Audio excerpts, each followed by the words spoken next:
मैं आप सभी का अपने चैनल में स्वागत करती हूँ और आज हम चलते हैं निर्गुण काव्य धारा के प्रमुख संत कवियों के बारे में पढ़ेंगे।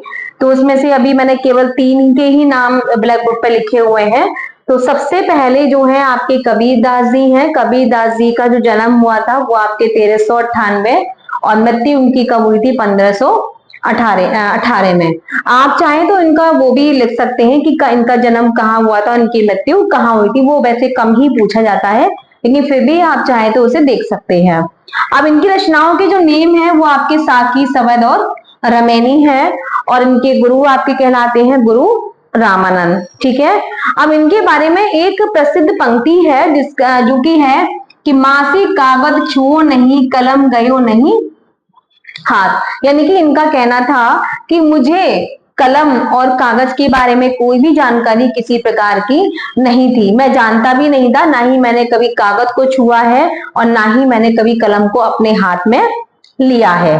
ठीक है। लेकिन फिर भी इन्होंने काफी अच्छा अपने मतलब काव्य को लिखा है और एक एक पंक्ति इनकी जो है वो काफी मतलब इस तरह से समाज के लिए आज भी प्रासंगिक बनी हुई है और उसकी समाज में उपयोगिता भी है। इसीलिए आपने देखा होगा कि जो कबीर है, सूरदास है, तुलसीदास जी हैं, तो इनके काव्य में ऐसा कुछ ना कुछ अवश्य है। यदि आप इसे ध्यान से पढ़ें और ध्यान से समझें और देखें कि इनको पढ़ने से समाज में जो चीजें फैली हुई हैं वो अवश्य ही दूर होंगी। इसीलिए पाठ्यक्रम में ये अध्याय जो है यानी कि कबीरदास जी हैं ये सब लगाए हुए हैं। सेकंड आता है आपका रेदास। रेदास का जन्म हुआ था 1398, मृत्यु 1448। ये मीरा के गुरु माने जाते हैं और इनके उसमें प्रसिद्ध एक पंक्ति है, प्रभु जी तुम चंदन हम पानी। ठीक है। तो ये पंक्ति बहुत ज्यादा पूछी जाती है कि ये पंक्ति किसके द्वारा लिखी गई है, तो रेदास के द्वारा लिखी गई है, प्रभु जी तुम चंदन हम पानी। 12 शिष्यों में इनका नाम था। यानी कि ये जो रामानंद जो थे, रामानंद के शिष्य कितने थे? 12। ठीक है।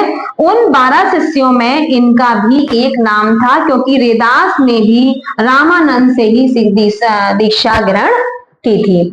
तीसरी बात आती है इसमें आपके, इनकी जाति कौन सी थी? चमार। ये चमार जाति के से थे। और अब आते हैं हम गुरु नानक पर। तो गुरु नानक का जो जन्म हुआ था वो 1469 में हुआ था, मृत्यु उनकी 1548 और तलवंडी नामक स्थान में हुआ था। ये सिख धर्म के संस्थापक कहे जाते हैं। ऐसे क्वेश्चन आए कि सिख धर्म के संस्थापक कौन है, तो कौन है आपके गुरु नानक। इनके पिता जो थे वो आपके कालू चंद थे, माता का नाम इनका तृप्ता था, तृप्ता। और इनके 2 पुत्र हुए, श्रीचंद और आपके लक्ष्मी चंद। ठीक है। अब श्रीचंद ने क्या किया, आगे चलकर एक उदासी संप्रदाय चलाया, यानी कि साधुवाद का एक ग्रुप बनाया, यानी कि समूह बनाया और वो अपने उस समूह को इन्होंने उदासी संप्रदाय की संज्ञा दे दी। इनकी जो कृतियां हैं वो आपके जपुजी हैं और दूसरी आपकी कृति है असादी वार। यानी कि 2 इनकी कृतियां तो और भी हैं जो मुख्य रूप से आपके अनुसार जो पूछी जा सकती हैं वो मैंने 2 ही ली हैं, जपजी और आपके असादीवार। तो इसी अभी ये तो अभी 3 ही कवि हुए हैं, इसमें 5-6 कवि और भी हैं और हम अगली वीडियो में इसको पढ़ेंगे, तो आप उस वीडियो को भी जरूर देखिएगा। तो ये बहुत बेसिक यानी आधार पर ये क्वेश्चन मुख्य बिंदु के लिए गए हैं, तो आप इनको अवश्य पढ़िएगा और अपने नोट्स भी आप बनाइएगा जिससे कि छोटे छोटे क्वेश्चनों के माध्यम से आप अपनी तैयारी को अच्छे से कर सकते हैं। All the best.